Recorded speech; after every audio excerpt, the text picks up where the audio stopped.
Salam sejahtera, terima kasih karena bersama dengan saya di Nazilin Unity Channel. Kita ucapkan tahniah syabas kepada SPRM dan juga kita ucapkan terima kasih kepada Datuk Seri Anwar Ibrahim, Perdana Menteri Malaysia, kerana benar-benar menyatakan, benar-benar melaksanakan apa yang dia kata, iaitu memerangi rasuah sehabis-habisnya. Anwar Ibrahim kata perang rasuah akan dibuat habis-habisan. Bukan lagi menangkap kerdil, bukan lagi menangkap ikan bilis, tetapi kali ini tangkap ikan paus dan jerung, kata Anwar Ibrahim. Ini terbukti apabila dalam satu laporan hari ini menulis 146 penjawat awam ditahan SPRM dalam tempoh 3 bulan. Bayangkan, dalam tempoh 3 bulan saja SPRM sudah menangkap 146 penjawat awam kerana dikaitkan dengan pelbagai isu berkait dengan SPRM atau rasuah, penyalahgunaan kuasa dan hal-hal yang berkaitan SPRM. Dalam 3 bulan, SPRM telah hampir mengalahkan banyak rekod-rekod sebelum ini. Inilah kebaikannya apabila badan berkuasa seperti SPRM dan PDRM diberikan kuasa bergerak bebas. Inilah buktinya SPRM sekarang ini sangat-sangat mula ditakuti oleh sesiapa. Baru saja 1 tahun Anwar Ibrahim menjadi Perdana Menteri. Bayangkan kalau sudah 5 tahun Anwar Ibrahim jadi Perdana Menteri, sudah 5 tahun SPRM di bawah pimpinan kerajaan perpaduan ini, apa yang boleh jadi dengan negara ini? Tentulah kita boleh agak sudah. Negara ini akan menjadi negara yang paling ditakuti untuk melakukan rasuah. Seramai 146 daripada 406 individu yang ditahan SPRM, Suruhanjaya Pencegahan Rasuah Malaysia, bagi tempoh Januari hingga Mac lalu adalah penjawat awam, membabitkan golongan pengurusan tertinggi, bahagian pengurusan dan profesional, dan petugas sokongan. Ini yang sebenarnya ditunggu-tunggu oleh netizen, iaitu bukan sekadar orang-orang bilis, ikan-ikan bilis yang ditangkap, tetapi termasuklah golongan pengurusan tertinggi. Karena kata mereka, kalau kepalanya sudah dipenggal, ekornya pasti akan mati secara sendirinya. Tapi kalau ekornya saja dipenggal, kepalanya boleh menelan lagi, kata banyak netizen. Sumber SPRM berkata mereka yang ditahan kena terbabit kegiatan rasuah itu ialah seorang penjawat awam memegang jawatan pengurusan tertinggi, 50 kaki tangan pengurusan dan profesional, dan 95 petugas sokongan. Baki 260 individu yang ditahan dalam tempoh 3 bulan itu membabitkan orang awam, penjawat swasta dan lain-lain kategori, katanya lagi.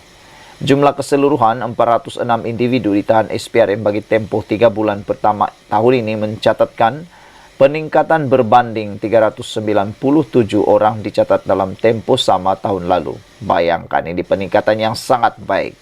Sementara itu, Presiden Pemerhati Rasuah Malaysia, Jais Abdul Karim berkata, peningkatan itu menunjukkan angka yang mencemaskan sedangkan banyak kempen anti rasuah dijalankan bagi membendung kegiatan tidak bermoral berkenaan. Walaupun pelbagai kempen anti rasuah dibuat, apa yang berlaku jelas menunjukkan kita memerlukan pendekatan yang lebih holistik dan berterusan. Jadi perlu ada penekanan lebih besar kepada usaha pencegahan, penguatkuasaan undang-undang dan penyelidikan mendalam untuk mengenal pasti puncak terkini, katanya dalam kenyataan semalam. Beliau berkata agensi bertanggungjawab perlu menambah baik dan memperketat lagi kawalan terhadap sektor berisiko tinggi. Katanya masalah ekonomi dan kesempitan hidup juga antara faktor utama peningkatan kes rasuah dalam negara. Selain itu, kelemahan kepimpinan dan penyampaian dalam jentera atau agensi kerajaan dilihat kurang berkesan, mengakibatkan kejatuhan moral serta integriti dalam kalangan penjawat awam. Jadi, keseluruhan sistem pentadbiran kerajaan perlu dikaji semula, terutama membabitkan SOP yang dilihat mampu memberi ruang dan peluang berlakunya rasuah. Kajian semula terhadap keberkesanan penempatan pegawai SPRM di jabatan kerajaan juga penting dan kita percaya kesungguhan kerajaan sekarang memerangi rasuah serta kerja keras pihak SPRM menjadi faktor penting dalam usaha memperbaiki keadaan ini, katanya lagi. Sekian dulu untuk kali ini. Jangan lupa tinggalkan komen Anda, tekan butang subscribe. Bye-bye. Salam sejahtera, terima kasih karena bersama dengan saya di Nazilin Unity Channel. Ada orang menyebar fitnah, kononnya Anwar Ibrahim sakit. Ada orang menyebar fitnah, kononnya tangan dan jari-jari Anwar Ibrahim bengkak dan sakit teruk, katanya. Ada orang juga yang cuba menghina Anwar Ibrahim apabila Anwar Ibrahim mengenakan cermin mata hitam baru-baru ini tanpa usul periksa daripada hater Anwar. Mereka kata Anwar Ibrahim dah sakit teruk. Rupa-rupanya Anwar Ibrahim mengalami alergi di kedua belah mata beliau. Anda harus tahu, alergi mata ni siapapun boleh kena, termasuk Anda yang hater Anwar Ibrahim. Kalau Anda kena dengan alergi mata berair, mata merah, rasa-rasanya nanti Anda bagaimana? Mengenakan spek mata hitam ke tak? Jadi sebelum nak menghina orang, coba lihat cermin dulu, siapa lebih hina. Akhirnya hari ini, pihak yang persoal kesihatan Perdana Menteri hanya mahu sebar fitnah Anwar Ibrahim sehingga ke hari ini sehat walafiat. Kesana ke sini untuk membangunkan Malaysia. Yang hairannya Anwar Ibrahim ni macam tak pandai penat. Sekejap di utara, sekejap di timur, sekejap di selatan, sekejap lagi di barat. Tidak pernah kita lihat beliau berehat. Lainlah pemimpin-pemimpin yang lain. Sikasik nak bercuti, nak mohon pasport untuk bercuti ke luar negara. Padahal kononnya menggalakkan supaya bercuti di dalam negara. Tapi nak pula pasport untuk bercuti di luar negara. Ada lagi pemimpin-pemimpin yang lain yang kerap tak datang ke persidangan parlimen.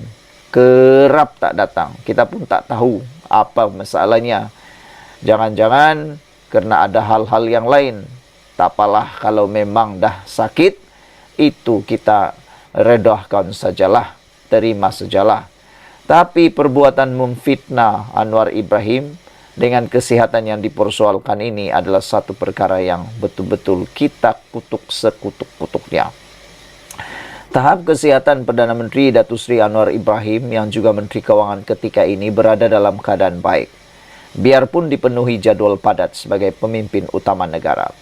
Susulan itu, Setiausaha Politik Menteri Kewangan tersebut, iaitu Kamil Munim berkata, biarpun ada pihak mempersoalkan tahap kesihatan Perdana Menteri, ia tidak lebih sekadar naratif tidak berasas untuk tujuan menyebar fitnah. Sebagai antara individu yang dekat dengan Perdana Menteri, saya mengesahkan keadaan dan tahap kesihatan beliau jauh lebih baik daripada sebahagian kita. Meskipun diasak dengan jadual yang terlalu padat. Untuk sosok yang berumur 76 tahun seperti beliau, adalah biasa untuk kadangkala mengalami sedikit demam atau alahan, namun kecekalan semangat, ketangkasan dan kecerdasan beliau untuk bekerja terus mengampuh malah untuk kami yang berada di barisan staf serta yang jauh lebih muda ini untuk mengejar pace kepantasan kerjanya juga kadang-kadang tertinggal, katanya dalam kenyataan di Facebook hari ini. Kamil mengulas mengenai naratif fitnah yang cuba dilemparkan beberapa blogger pembangkang berkait tahap kesihatan Perdana Menteri. Mengulas lanjut, Kamil berkata, sungguh pun dilempar pelbagai fitnah, Anwar tidak berganjak daripada tekadnya untuk merubah negara. Dan perubahan itu satu proses yang mesti ditelan, meskipun memakan masa dan menerima kecaman. Beliau juga kesal dengan sikap beberapa pihak yang secara berterusan menyebar fitnah, terutama ketika umat Islam baru selesai menyambut Ramadan dan sedang meraihkan Aidilfitri. Namun, ruang suci itu terus dirempuh dengan hamburan politik yang berbaur fitnah dan rekayasa oleh beberapa watak yang kita sedia maklum mempunyai dendam yang tidak berkesudahan terhadap Perdana Menteri yang kini gigih mengemudi bahtera negara ke mercu lebih tinggi. Lebih parah, naratif longkang dan rendah akal ini dipanjangkan oleh sebilangan pendukung gerombolan yang mahu menegakkan Islam. Ini ternyata mendukacitakan. Tak kala Islam melarang dan mencegah umatnya dari sebarang unsur fitnah, serta Islam bertegas keras bahwa memfitnah mana-mana insan adalah umpama membunuh insan itu. Penegasan ini juga tidak sampai ke benak sebilangan mereka. Justru Kamil menggesa polis Diraja Malaysia PDRM bertindak terhadap pemfitnah dan memberi ruang sebebas mungkin kepada pengkritik yang jujur kerana hak demokratik tidak mencakup amalan memfitnah dan rekayasa. Sekian dulu untuk kali ini. Jangan lupa tinggalkan komen anda, tekan butang subscribe. Kita jumpa lagi. Bye-bye. Salam sejahtera. Terima kasih kerana bersama dengan saya di Nazilin Unity Channel.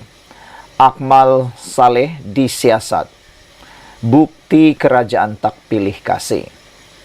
Akmal Saleh baru-baru ini menimbulkan pelbagai kontroversi yang luar biasa, termasuklah isu boikot dan terkini menyelar menteri sebagai menteri yang bodoh.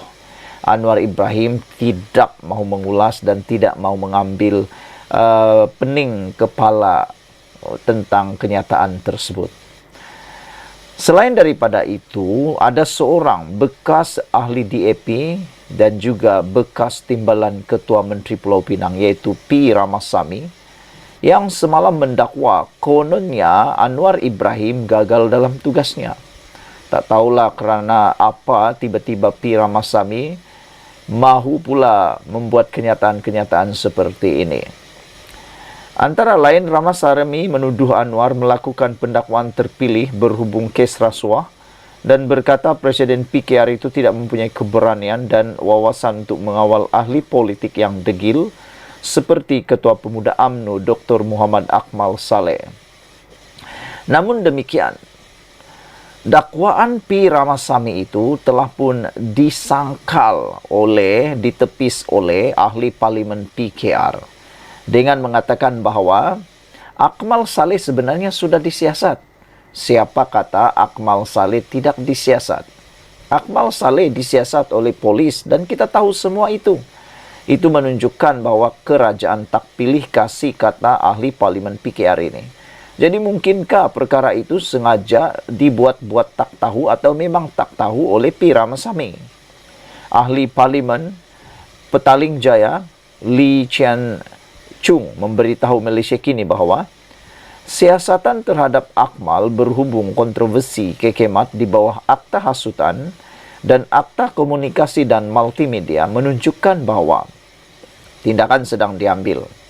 Hakikat bahawa Akmal sedang disiasat oleh polis adalah bukti bahawa Kerajaan Perpaduan telah mengambil pendirian tegas tanpa rasa takut atau pilih kasih. Kerajaan setakat ini mahir dalam meredahkan banyak isu agama dan kaum sebelum ini dan tidak diambil kesempatan oleh mereka yang ingin meraih modal politik dengan agenda perpecahan mereka, kata Lee.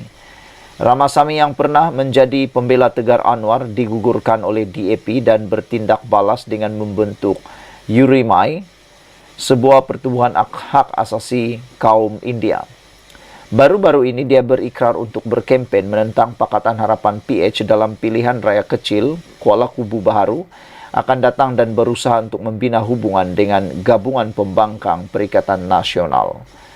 Dalam kenyataannya semalam dia berkata bahawa cara Anwar menangani isu itu lemah dan mempertikai janji pembaharuan dan perubahan oleh Perdana Menteri. Malaysia sedang menuju ke arah pembaharuan. Anda mungkin tidak bersetuju dengan langkah itu, tetapi tiada siapa termasuk Ramasamy akan mengatakan bahawa halat tuju itu salah.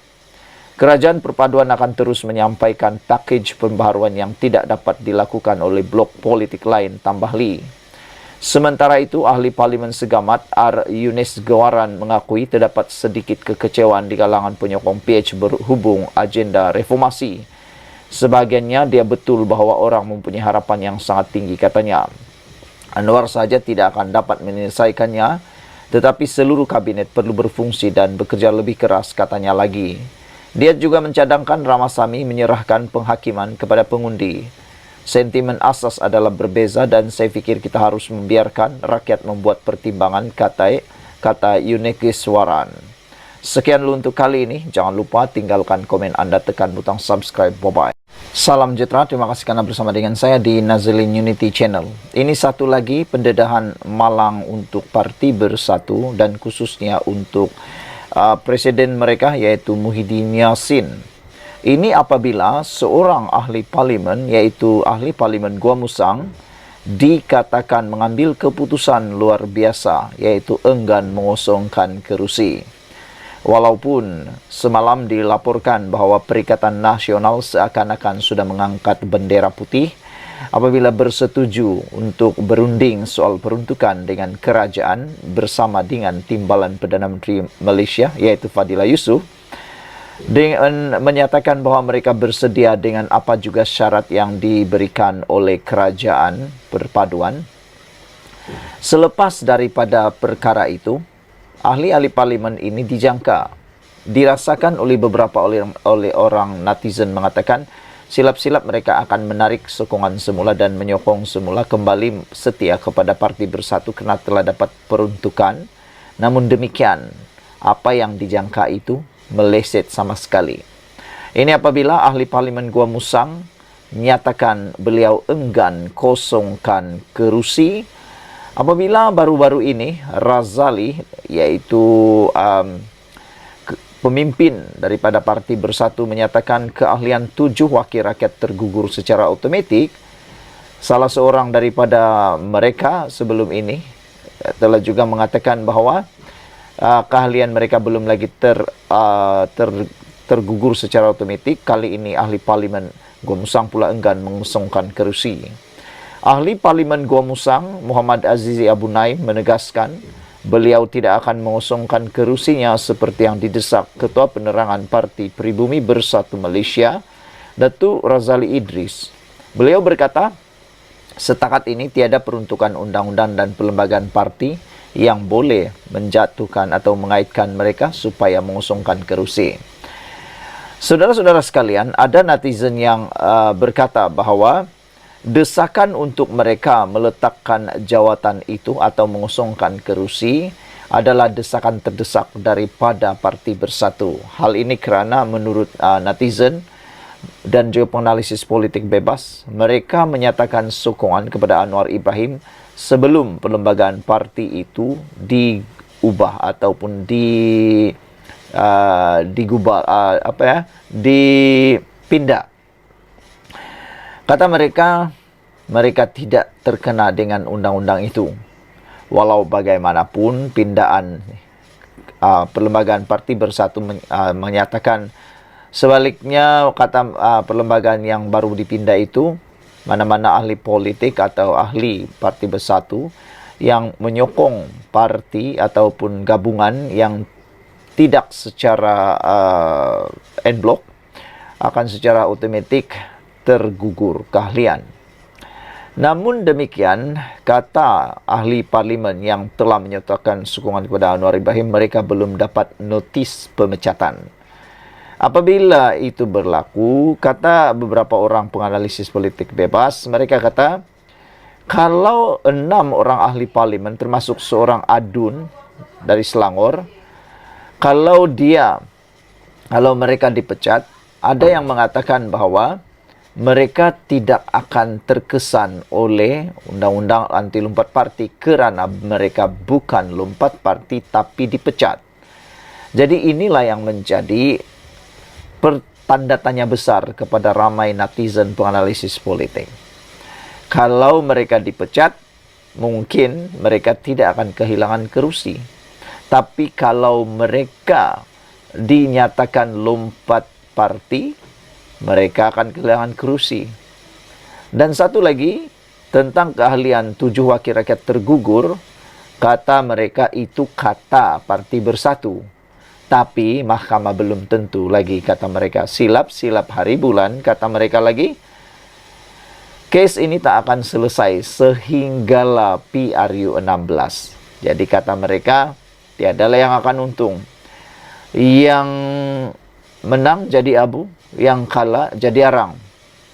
Silap-silap hari bulan, 7 kerusi yang sedang menjadi hangat ini tidak akan kemana-mana sehinggalah PRU 16 akan datang. Sekian dulu untuk kali ini. Jangan lupa tinggalkan komen Anda, tekan butang subscribe. Kita jumpa lagi. Bye-bye. Salam sejahtera. Terima kasih karena bersama dengan saya di Nazilin Unity Channel. Akhirnya, saudara-saudara sekalian, identiti sebenar lelaki yang didakwa menghina agung kemarin kini dikenal pasti. Tapi sebelum itu, ingin saya bacakan kepada Anda apa sebenarnya yang ditulis oleh lelaki ini, pemilik akun Facebook ini, yang mengundang kemarahan tidak puas hati oleh ramai netizen apabila dia menulis perkara yang sangat dianggap menghina raja yang di-Pertuan Agong dan institusi diraja. Dalam hantaran beliau, sebelum saya teruskan dan menyatakan mendedahkan identiti lelaki ini sebenarnya yang dia tulis di dalam Facebook beliau. Beliau menyatakan dalam hantaran itu, beliau tidak menadahkan tangan ketika bacaan doa dibacakan untuk yang di-Pertuan Agong dan keluarga diraja semasa khutbah solat Jumaat di sebuah masjid di Johor. Menurut pemilik akaun tersebut, beliau turut mendakwa doanya hanya diberi kepada pemimpin yang meletakkan agama sebagai nombor satu, serta memperjuang dan mempertahankan Islam ketika agama diancam. Superintenden Ketua Polis Daerah Sri Alam telah pun mengesahkan bahawa beliau, yaitu pemilik akaun Facebook ini, kini bakal disiasat mengikut Seksyen 4 dalam kurungan 1 Akta Hasutan 1948 serta Seksyen 233 Akta Komunikasi dan Multimedia. Saudara, sekarang kita dedahkan siapakah lelaki yang didakwa menghina agung dalam hantaran di Facebook itu. Lelaki itu adalah Hazri Yassin. Beliau akhirnya tampil memohon maaf pada Ahad atas hantaran beliau di Facebook tersebut, dengan mengatakan beliau hari ini mengatakan doa buat tuanku. Permohonan maaf ini diiringi dengan doa. Hari ini viral status saya, kata Hazri Yassin. Hari ini viral status saya berkaitan isu doa Sultan Agong. Jujur saya agak speechless, tak mampu berkata-kata katanya. Saya mohon maaf atas kekilafan saya. Penulisan saya itu adalah pandangan pribadi saya sendiri, kata Hazri. Sungguh memang langsung tak ada niat menghina institusi beraja. Cuma sekadar pandangan daripada diri sendiri, katanya. Apa-apapun, sekali lagi saya mohon maaf buat semua. Dan saya tidak menafikan doa untuk sesama Muslim itu sangat baik. Semoga Malaysia menjadi sebuah negara seperti yang disebut oleh Allah dalam sabda katanya. Insya Allah, kata beliau lagi. Dengan tambahan nota, insya Allah saya sentiasa bersedia untuk memberi kerjasama jika perlu. Dengan tanda petik, daulat tuanku. Ada netizen menjawab menulis di dalam Facebook itu dengan komen, kata mereka, jangan baling batu sembunyi tangan. Sudah buat kenyataan, kata mereka, bertanggung jawablah. Ada juga yang kata terlanjur perahu, boleh ditarik, boleh diundur. Terlanjur kata, buruk padahnya. Kerana nila santan binasa, kerana mulut, lidah, badan binasa, kata mereka lagi. Identiti sebenar lelaki ini ialah dikenali sebagai Hazri Yassin yang didakwa menghina yang di-Pertuan Agong Sultan Ibrahim dalam Facebook miliknya, kini mencetuskan kemarahan orang ramai. Namun demikian, pada hari ini, hari Ahad, beliau telah tampil membuat permohonan maaf secara terbuka. Beliau berkata beliau tidak menyangka dan mengakui terkejut apabila tulisannya itu mendapat kritikan daripada netizen yang tidak berpuas hati dengan pandangan tersebut. Manalah ada netizen yang berpuas hati dengan pandangan begitu. Saya yakin siapapun netizen di Malaysia ini pasti tak puas hati dengan tindakan tersebut. Namun demikian, kata Hezri, dia memohon maaf atas kekilafan beliau. Beliau kata, beliau kilaf. Jujur saya agak speechless, tidak mampu berkata apa-apa. Saya mohon maaf atas kesilapan saya, katanya. Penulisan saya itu adalah pandangan pribadi saya, sungguh memang langsung tidak ada niat menghina institusi beraja, cuma sekadar pandangan diri sendiri, katanya lagi. Apapun, sekali lagi saya mohon maaf buat semua. Saya tidak menafikan doa untuk sesama muslim itu sangat baik, tulisnya lagi. Beliau mendoakan semoga Malaysia menjadi sebuah negara yang aman, makmur, seperti yang disebutkan dalam Al-Quran. Semoga Malaysia menjadi sebuah negara yang disebut Allah dalam surah Al-As-Sabah, kata beliau lagi. Sekian dulu untuk kali ini. Jangan lupa tinggalkan komen Anda, tekan butang subscribe. Saudara-saudara sekalian, tindakan itu bagi menggesa, satu laporan telah pun dibuat, dan tindakan itu bagi menggesa siasatan dibuat terhadap individu tersebut yang memuat naik entry dalam media sosial yang didakwa menghina Yang di-Pertuan Agong. Difahamkan sehingga tengah hari Ahad, laporan polis sudah dibuat pemuda UMNO dari bahagian Pasir Gudang, Parit Sulong, Pontian, Labis, Pagoh, dan Batu Pahat.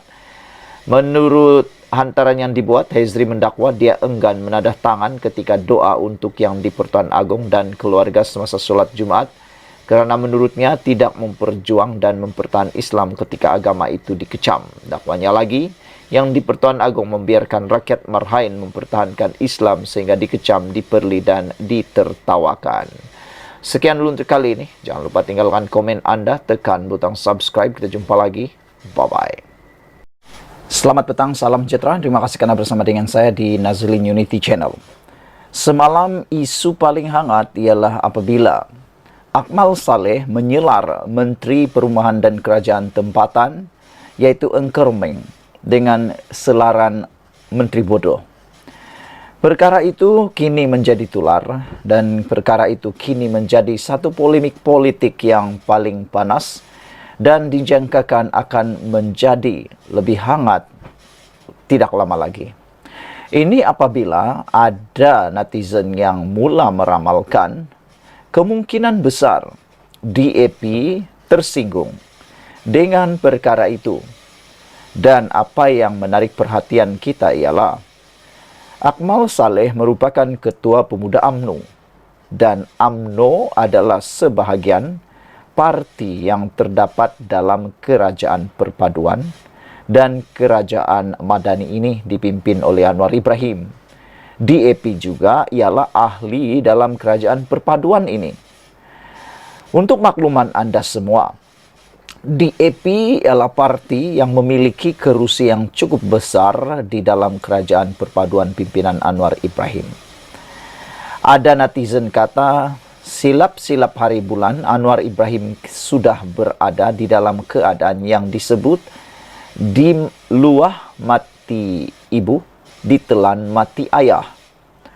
Nak backup mana satu? Nak backup UMNO, mati ibu. Di backup DAP, mati ayah.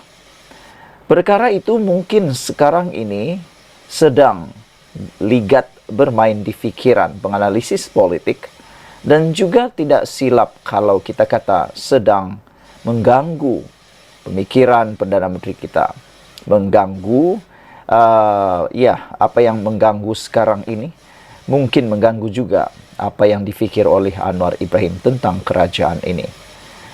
Ada yang mula menjangka mungkin silap-silap hari bulan UMNO akan meninggalkan kerajaan, atau UMNO disuruh buat keputusan.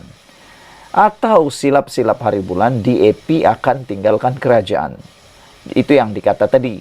Nak luah mati ibu, nak telan mati ayah.